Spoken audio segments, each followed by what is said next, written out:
I'm gonna give you my phone number. My address. I live in John was in the Veterans. I just bought a house. I was just getting together. Come 22nd. It's hard. My memory is hard. You know, I'm in the mean state. That's what he is. Fairborn knows it. It's yeah, Fairborn. Yeah, that's why you got Fairborn. Yeah, like I said, I bought a house out there, and cause it was cheap, and like they have the apartments. Yeah, you know, like it costing a lot of money. Stuff. Pay down a couple of houses, trying to afford it. And the house I live in, it's a 4 bedroom house, brand new. I sold it on the so I got, you know, pay down a couple of months. And I really got it now.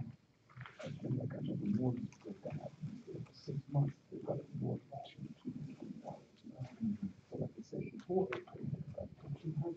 Families did that. Now they pay like about, it's going to be about 900.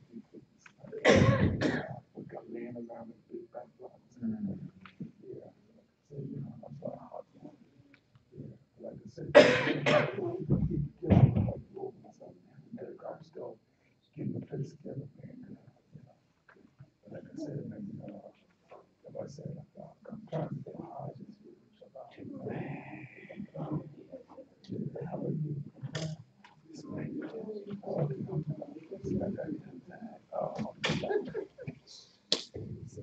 Yeah, I got you.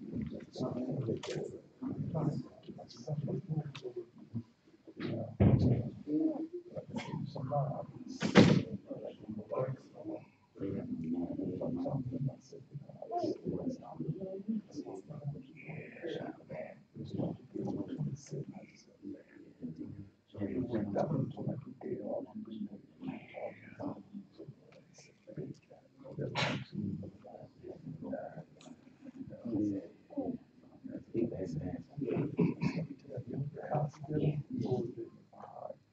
you know, doing stuff.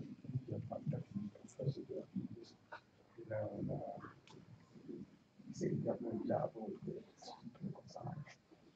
You know, so I guess I told him political science to go for. He was like about 4, 5, 7 kilometers from me. And like the time he was around the head, he was all around the back.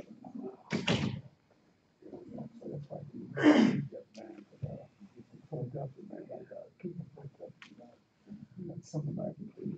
So, you know, Muslim should be having this Sahaba as well. Like I said, people like steps doing something like stuff. People still make airport. Yeah.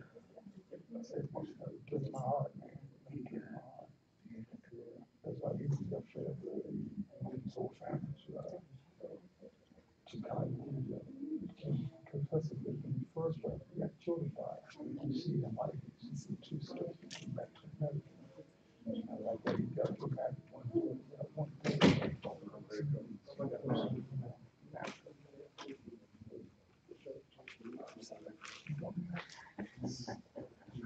I didn't see what's that sugar.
Assalamu alaikum.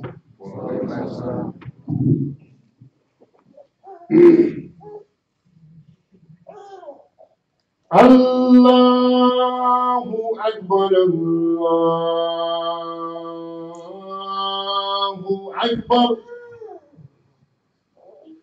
الله أكبر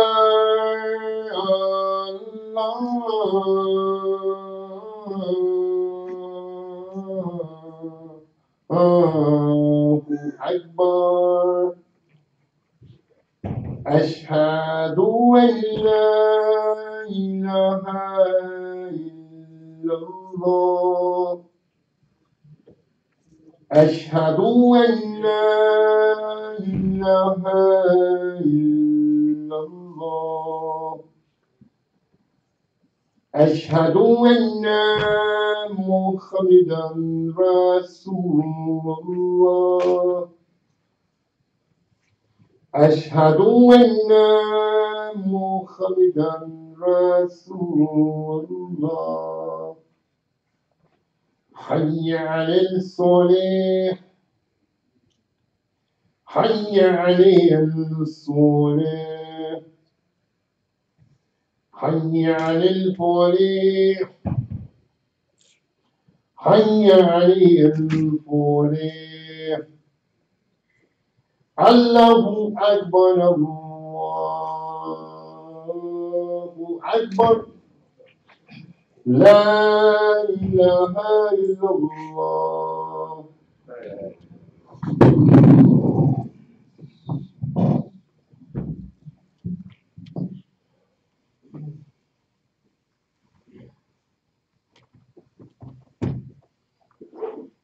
أعوذ بالله من الشيطان الرجيم. بسم الله الرحمن الرحيم.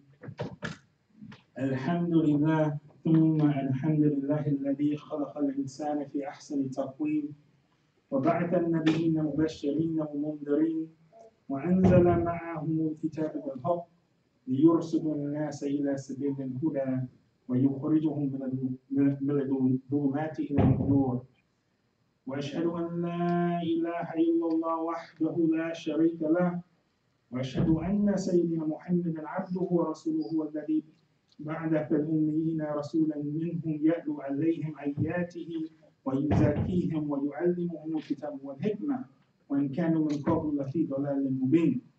اللهم صل وسلم على سيدنا محمد وعلى آله وصحبه الداعين إلى سبيل ربهم وموعظة حسنة ورضي الله عنهم أجمعين. أما بعد فيا عباد الله أوصيكم والنفس أولا بتقوى الله تعالى وطاعته. I give you the universal greetings of peace, the peace that comes from Allah and Allah alone. Assalamu alaikum wa rahmatullah. We say Alhamdulillah and we thank Allah for giving us al-Islam. When we look at the condition of many who do not have faith in the world, we look at the condition of the society in the environment that is set up in the world for those without faith, we can do nothing but say Alhamdulillah, thank you Allah for al-Islam. Right? But He not only gave us al-Islam, He also gave us a messenger, a prophet, an example in Prophet Muhammad sallallahu alaihi wasallam that exemplifies the excellence of human life. Right? That exemplifies, right? He gave us this man who we say is the perfect man, the perfect example of how the human, not just the Muslim, but how the human is to live their life if they want to establish the best circumstances for themselves. And in his farewell sermon, he gave some revelation from the Quran, and where Allah says, اليوم أكملت لكم دينكم وَأَتْمَمْتُمْ عَلَيْكُمْ نِعْمَتِي وَرَضِيتُ لَكُمُ الْإِسْلَامَ الدِّينَ. He says, on this day have I perfected for you your religion, your faith, your deen. And I have completed my favor upon you. It's complete. And I have given you al-Islam as your deen. Right? And the Prophet also says in this sermon, he says, I leave behind with you two things, that if you cling to them, you will never go astray. He says, they are the Kitabullah, the book of Allah, the Quran, the book of Allah, wa sunnati, and my sunnah. He says, I leave with you the book of Allah and my sunnah. So the Prophet sallallahu alaihi wasallam, he never distinguished, he never separated himself from the book of Allah.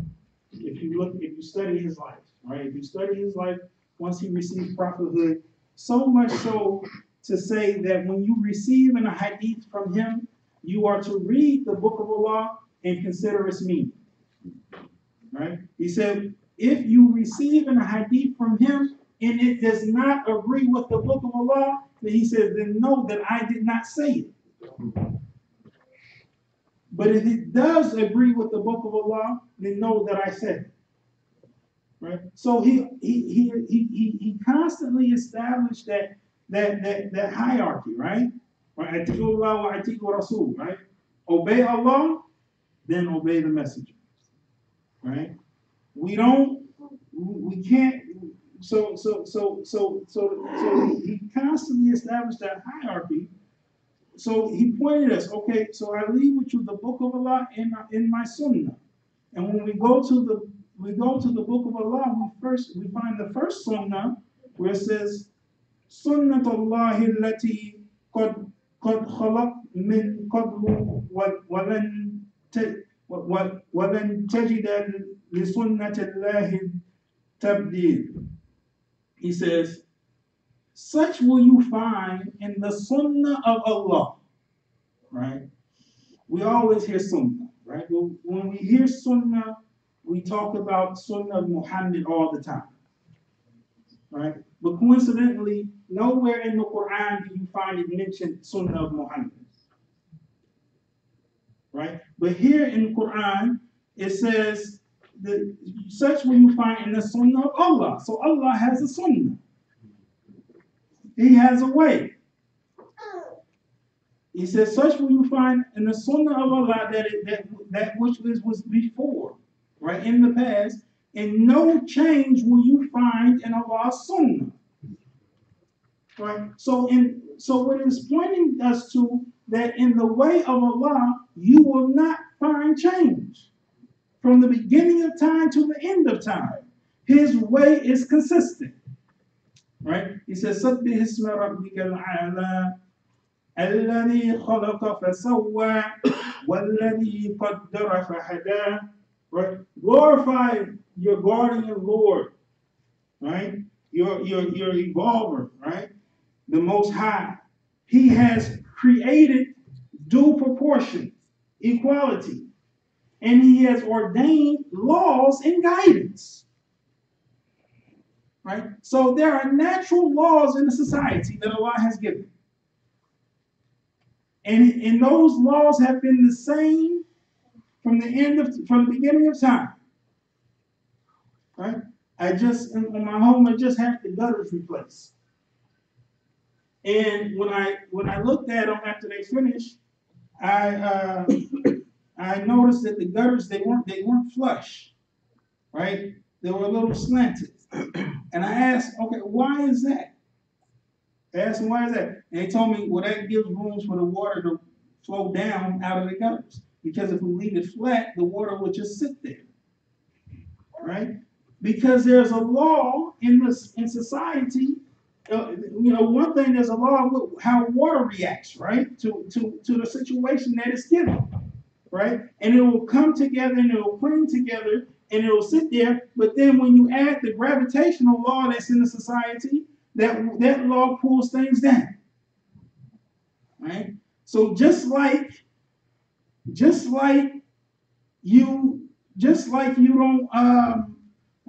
man a million years ago couldn't fly, not without an airplane at least. Man today can't go out there and jump off a roof of a building and fly, because gravity will pull him down. Right? From the beginning of time, man has been come into the earth the same way. You have never seen man come to the earth transforming from an ape. It has never seen it, right? Allah says no change will there be in His Sunnah. If it happened in the past, it would happen right now today. But you don't see it. Man comes to the earth between a male and a female. You have never seen two men get together and make a baby. You have never seen two women get together and make a baby. It comes from a male and a female. Right? So these are the natural laws that Allah has put in the society. And He has, and it's for us to learn, and use these laws in a way that is constructive and beneficial for us. But also we find in Allah's Sunnah, right, we're given attributes, right, of Allah. Right? He's Ar-Rahman, He's Ar-Rahim, He's Al-Malik, Al-Qudus, As-Salam, Al-Haq. All of these different attributes that we're giving of Allah. Right? Well, Prophet Muhammad sallallahu alaihi wasallam, he said that we are to make ourselves with Allah's attributes. What does that mean? That means that we are to find those deficits in ourselves. What are the problems that we're having within our own lives? Right? I have a problem. I tell too many lies. Well, one of Allah's attributes is al-haq. And I need to go around constantly reminding myself, al-haq, right? Dhikr, that's your dhikr, right? That's your 99 dhikrs for every salah. Al-haq, al-haq, al-haq, al-haq. Because you're constantly reminding yourself, okay, I have to be honest. Right? These are the ways, right? So we find that in the way of Allah. But we also, we find that in the way of Allah, and we find, and this is the example that is given to us by those that came behind the Prophet Muhammad sallallahu alaihi wasallam. Right?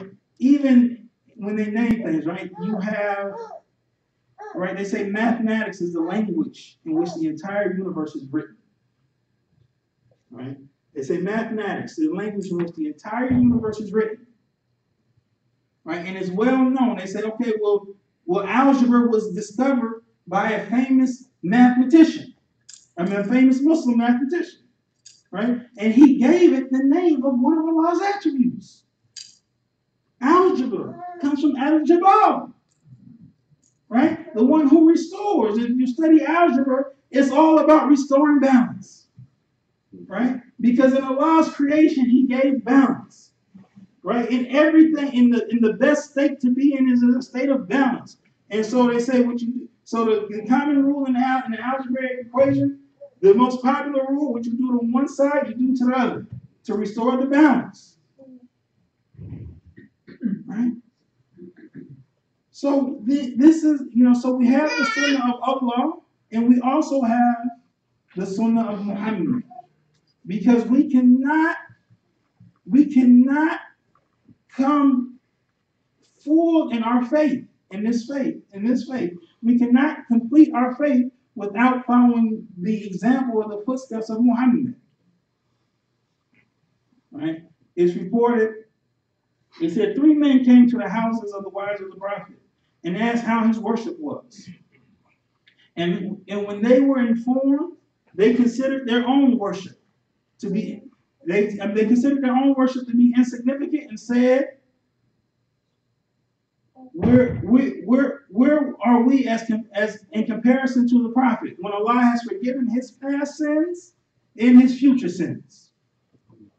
One of them said, "As for me, I shall offer prayer all night long." Right? I will not sleep at night. I will just pray all night long. Another said, "I shall observe the fasting perpetually. I will fast all day, every day. I will never break my fast." Right? I will observe it perpetually and I will never break it. And another said, "I shall abstain from women and I will never marry. I'll be celibate." And the Prophet ﷺ, he heard about this. Right? And so he came to them and he told them, he asked them, "Are you the people that said these things?"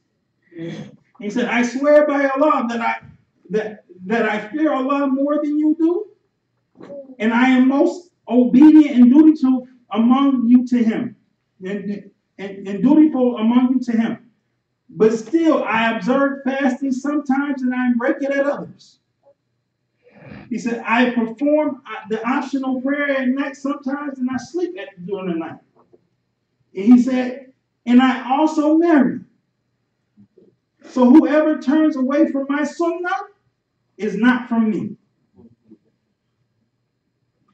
Right? So you had these that said, okay, we're going to prove ourselves to be more righteous than the prophet. He said, no. We have in Muhammad, Allah says of him, لَقَدْ كَانَ لَكُمْ فِي رَسُولِ اللَّهِ أُسْوَةٌ حَسَنَةٌ. That certainly you have in the messenger of Allah the most excellent uswa, the most excellent pattern to follow. This uswa from siwak, it's an equality, right? We find it. Allah says in Surah Al-Shams, He says, وَنَفْسٍ وَمَا سَوَاهَا, right? In the soul, in the proportion given to it, right? فَأَلْهَمَهَا فُجُورَهَا وَتَقْوَاهَا.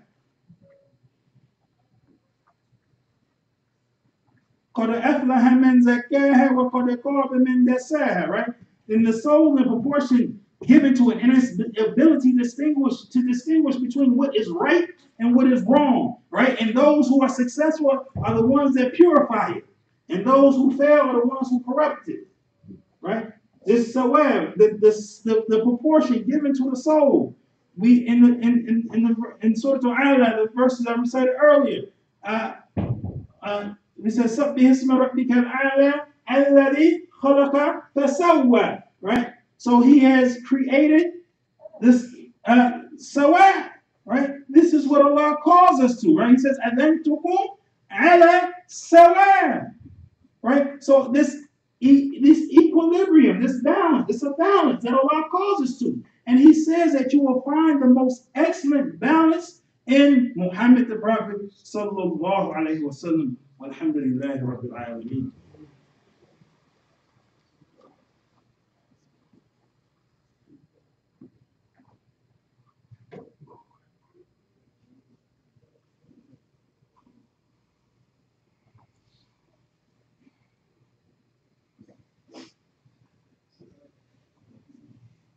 Alhamdulillah, alhamdulillahi rabbil alameen.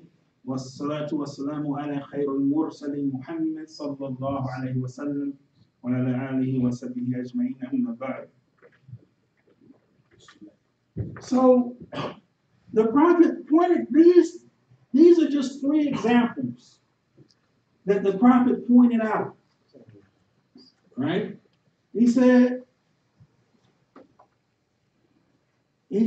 I observe the fasting and I break it. I pray at the night during the night and I sleep. And I marry. Right? So whoever turns away from my sunnah is not from me. Right? So these are 3 examples. But how many other examples could there be? Right? Years ago, and I hope things, the brother had changed his mind. But I was sitting here years ago with my daughter, in Jumuah, and I think she may have brushed up against him a couple times. So after Jumuah, he came to me and he said, well, you know, brother, we usually send the children to the back with the sisters during Jumuah. And if your wife isn't here and available, then, you know, you generally find another sister to take care of your child for you. So I quoted to him the hadith. I said, well, you know, the Prophet, sallallahu alaihi wasallam, there was once he was in sajda, and he stayed in sajda for a long time. And after the salah, he got up and told the believers, he said, the reason I was in sajda for so long was because my grandchildren were playing on my back. He said, my grandchildren were playing on my back. And I did not want to disturb, I did not want to harm them, hurt them. All right? We're given a certain guideline when it comes to children, right? Ali radiallahu anhu, he said, with the child for the first 7 years, you play with them. He said, then for the second 7, you teach them fiqh. And for the third 7, you be their friend. The Prophet sallallahu alaihi wasallam, he said, when your child reaches the age of 7, teach them to pray. He didn't say 4, 6, 3. He said 7, right? Now imagine, right? And then he said when they reach the age of 12, if they're not praying, then you punish them. Right? So that means you have your 10-year-old who doesn't pray. Do you jump down their throat? What will the prophet tell you? He said he'll tell you, I said when they reach the age of 12, that's when you punish them, and that is my sunnah. Right? When they reach the age of 7, that's when you teach them to pray, and that is my sunnah. Right? But the child before that age, I was sitting in the Jumuah, and I know there are different opinions on this, but I was sitting in the Jumuah one time, and the Imam that was in the Khutbah, he said, where are the children? He said, you need to bring the children to the masjid. You need to let their heart become a part of the masjid. He said, let them run around during Jumu'ah. It's okay. He said, when you come to pray, let them run around. It's okay. He said, if they break something, it's okay. Because their heart needs to be in the masjid. But when the child comes to the masjid and all they get is yelling, and somebody, hey, stop that. What's wrong with you? Get out of there. You shouldn't do that. You make them hate the masjid. Right? And we want to know, okay, well, how come so many masjids around the country are missing young people? Where are all the young people at? Well, did we follow the blueprint given to us by Prophet Muhammad sallallahu alaihi wasallam? Or did we go against it? Right? Because when we talk about building community life, when we talk about establishing community life, when we're talking about investing into this community here in Peoplestown, it will be of a waste if there's nobody here to inherit it. Right? See, you have to understand the inheritance. Children don't just inherit the material possessions of their parents. They don't just inherit the wealth of their parents. They are also to inherit the work, the obligations, right? Because what we have to establish cannot be done in one lifetime. It takes the span of many, many lifetimes, many generations. This is why you have such a large chain of prophets. right? Because what the revelation could not be revealed in one lifetime, right? It had to have that connection, right? You had that when the prophet said that there had been a house had been built, and all of the stones of the house were complete except one stone. And he said, "I am that stone," and I'm sorry. He said, "The prophets are the house, and I am the stone, and I come to complete the house." Right? So when we're talking about investing in the community, investing in people's town, we have to recognize that we have to invest in our future. Right? Invest in the development of those that come behind us.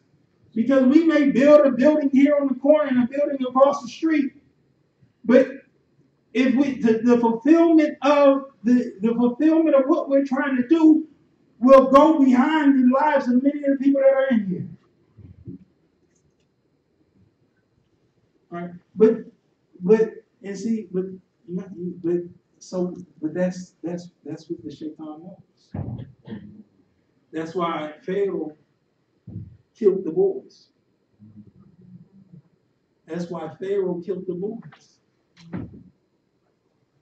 Because they wanted to take away the future. Right? An excellent example of saying that, I don't know if you've seen the movie A Wrinkle in Time. An excellent example of thinking, if you ask me, I looked at the movie, I don't know if you've seen it, but I looked at it as a journey through the human soul. And an excellent example was that the evilness in the movie was going after the youngest one. Right? The one that was pure. At one point in the movie, he said, he covered his ears. He said, "Oh no, the rhythm is disturbing me. The noise that's going in is disturbing me."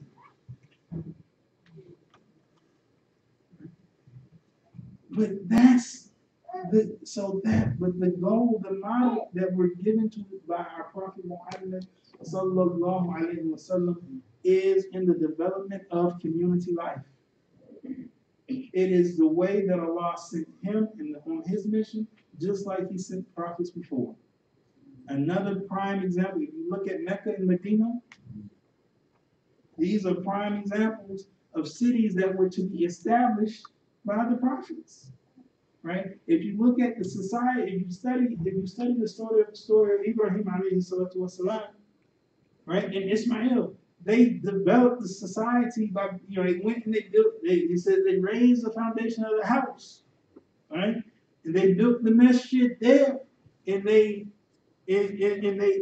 masjid for the human being, right? The masjid for the believers, right?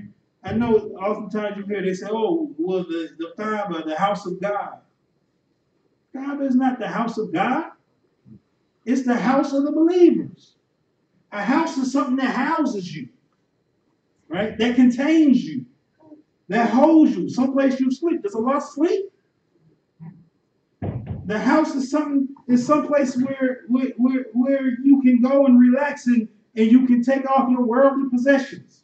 That's not a need for Allah. He says, فَيَعْبُدُوا رَبَّ هَذَا الْبَيْتِ, to worship the Lord of the house. He says, worship the Lord of the house. But that's a home for the believers. But their mission there, they established a society of faith in that city. And the same that we see in Muhammad the Prophet sallallahu alaihi wasallam, the most balanced human being. He established a society of faith in Medina al-Munawwara, where that you could cultivate the human life for the benefit of all of humanity. And if we hold true to his example, we will find success in the work that we're trying to do here. ربنا آتنا في الدنيا حسنة وفي الآخرة حسنة وقنا عذاب النار. ربنا لا تزغ قلوبنا بعد إذ هديتنا وهب لنا من لدنك رحمة إنك أنت الوهاب. لا إله إلا الله وحده لا شريك له، له الملك وله الحمد ويحيي ويميت بيده الخير وهو على كل شيء قدير. والحمد لله رب العالمين. أقيم الصلاة.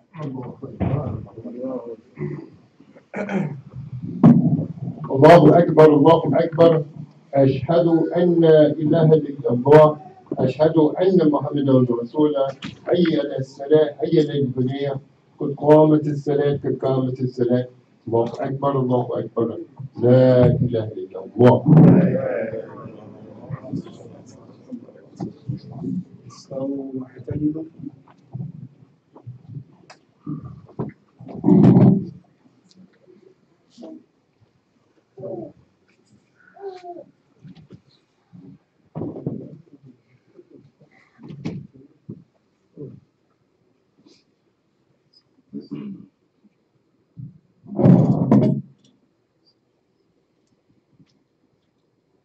الله أكبر.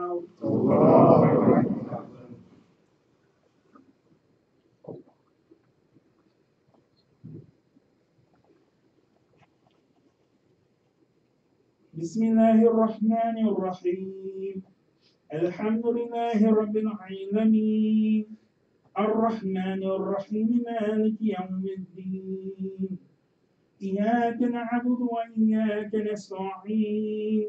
اهدنا الصراط المستقيم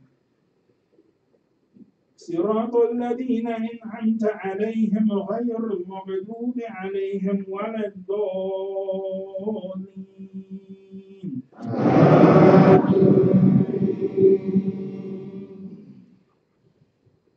سبح اسم ربك الأعلى الذي خلق فسوى والذي قدر فهدى والذي أخرج المرعى فجعله غثاء أحوى.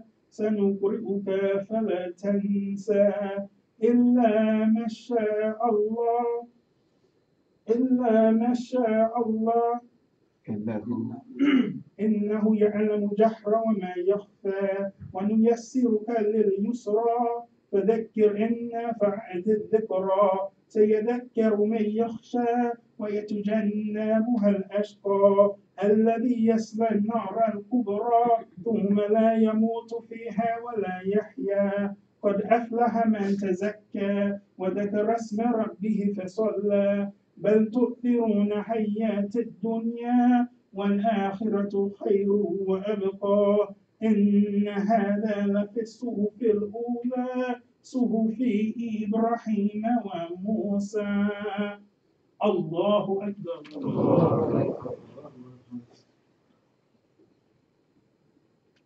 سمع الله لمن حمده. الله أكبر.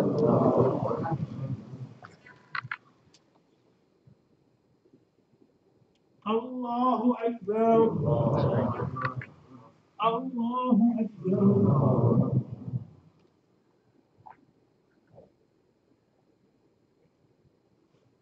الله أكبر.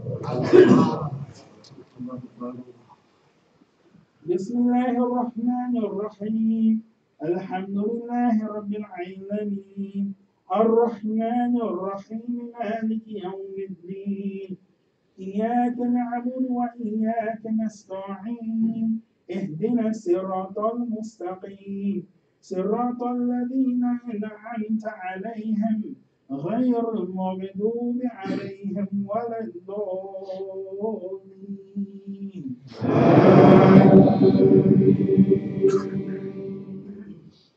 إذا جاء نصر الله والفتح ورأيت الناس يدخلون في الدين الله أفواجا فسبح بحمد ربك واستغفر إنه كان توابا. الله أكبر.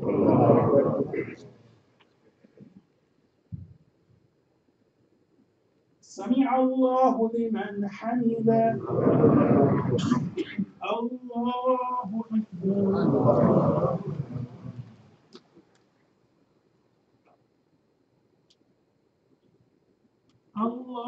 Akbar. Allahu Akbar.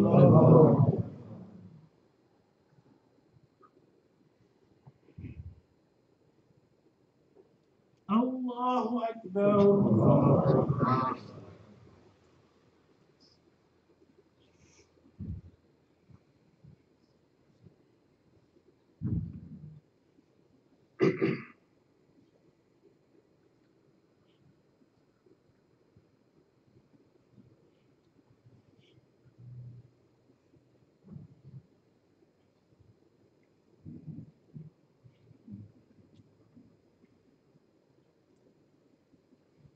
Assalamu alaikum wa rahmatullah. Assalamu alaikum wa rahmatullah.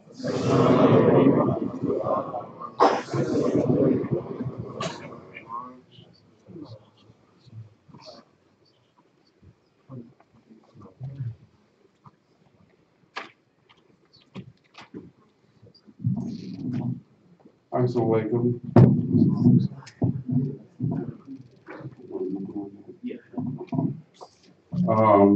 Let me just let you all know that we are the iftar schedule during Ramadan is out. For those whose email address I have, you already got it. Several people have already signed up. Brother Gaidi will be sitting at the treasurer's table today for those who do not have a computer. So you'll be able to look at the dates that are available and sign up today if you so desire. Inshallah, Ramadan will be starting on the 15th of May, so we're less than a month away. Also, in line with what Imam was saying about our children, we are in the process of updating the playground equipment to the left of the masjid.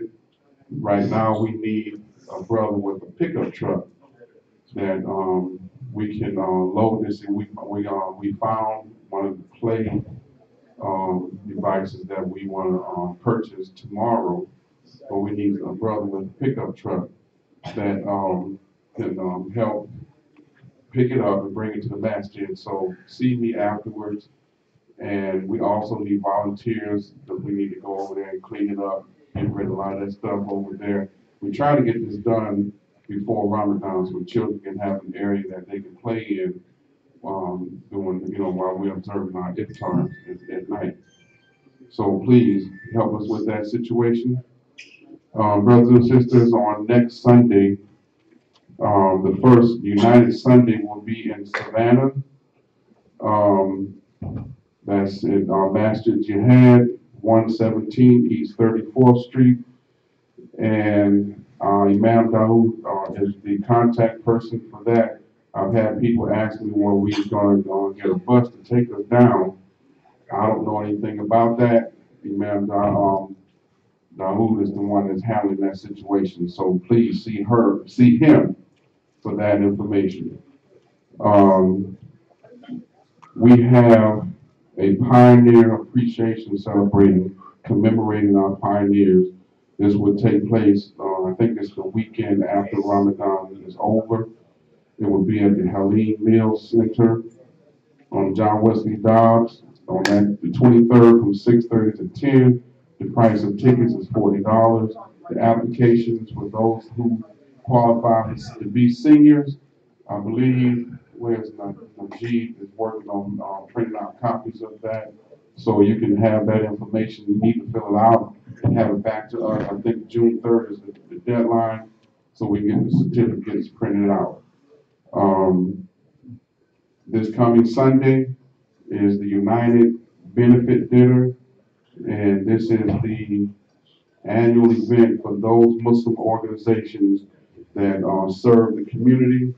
It's this Sunday at the Abu Nur Dining Banquet Hall, or Al Nur, on Singleton Road in Norcross, and the tickets are $30 each. The keynote speaker is Linda Sarsour. The guest speaker is Imam Abdullah Jabir, and the comedy entertainment is Yasmin El Hadi. I plan on going. I think we already bought our tickets. And May 12th is the 38th annual education benefit gala at the Muhammad schools. The tickets are $65, mature to youth, $55 a table of 10, $5.50. Please support this effort. That's May 12th at 7 p.m. And brothers and sisters, just in time for the primary, Ms. Teresa Byers and the team from Fulton County Voters Education Department will conduct a workshop on May 11th. That's on a Friday after Jumuah from 3:30 until 5. We are asking Muslims, believers, and guests to stay for enlightenment. What type of voter education is needed? Upcoming election information, absentee ballot voting, voter registration, voter unit demonstration. I think this will be informative for those who are planning on voting in this next election. On May 12th from 9 to 5, there will be a calligraphy class here at the masjid. Using Arabic to write calligraphy is a free class. Everyone should come. Imam Furkan was sharing with me, he's excited about this. He said when he was in China, he watched a brother take Arabic and make a butterfly out of the different Arabic letters. Project Smile, every Sunday from 11:30 to 3:30. Breakfast is served here at the masjid on Sunday mornings from 9:30 to 2. Make it a habit to support Muslim businesses and vendors and make community life a reality. Glass Restaurant is now serving breakfast at the Cleveland Avenue location on Monday through Friday. Save the date. Okay, this is June 23rd. Yeah. Taib chicken sauce is on sale after Jumu'ah in the lobby. Sister Dahia, yes, has purchased the swing set, but we need to reimburse her. The cost was $1,077, and that's why we need the pickup truck to go pick up the swing set. Don't forget our fundraising efforts to raise $100,000 towards our retail apartment complex on the corner. Our goal is to have this amount by October 6th. We need everyone's participation. For more information, see Dahia Muhammad. We would like to thank Sister Mosley for contributing the first $1,000. Alhamdulillah. Allah says in the Quran, the believers are already successful, so let's get busy. Sorry, no brownies today, but we have Zal's amazing raisin sauce, chips, and candy. Thank you. This is for our African American students who are studying abroad. Alhamdulillah. Assalamu alaikum.